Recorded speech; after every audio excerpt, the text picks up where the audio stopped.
Generally, an injured worker may be entitled to two types of compensation while they're on active care. One is temporary total disability payments, and two is temporary partial disability payments. While on temporary total disability payments, the injured worker must be on off-work duty status. Their benefits are going to be paid every 14 days, and it's going to be at 66 2/3% of their average monthly wage. While on temporary partial disability payments, the injured worker will be on a light duty or restricted duty status. The insurance carrier will then provide the injured worker with something called a monthly status report, or an MSR.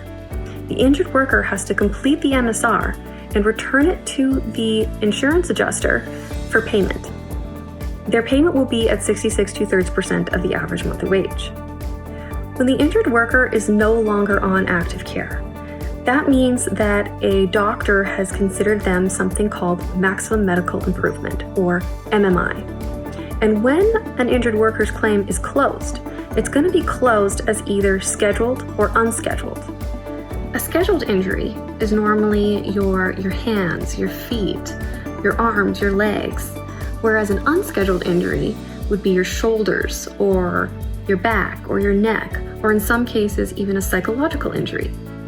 When the claim is closed as a scheduled injury, the injured worker may be entitled to a permanent impairment award. And that means that a doctor has rated them and said that you have a permanent impairment as a result of this injury.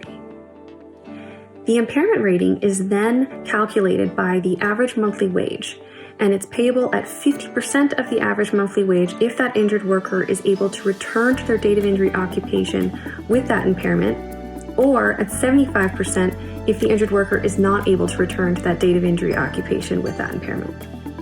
An unscheduled award means that injured worker has a permanent impairment, permanent work restrictions, and is unable to return to that date of injury occupation. They then will be entitled to something called a loss of earning capacity.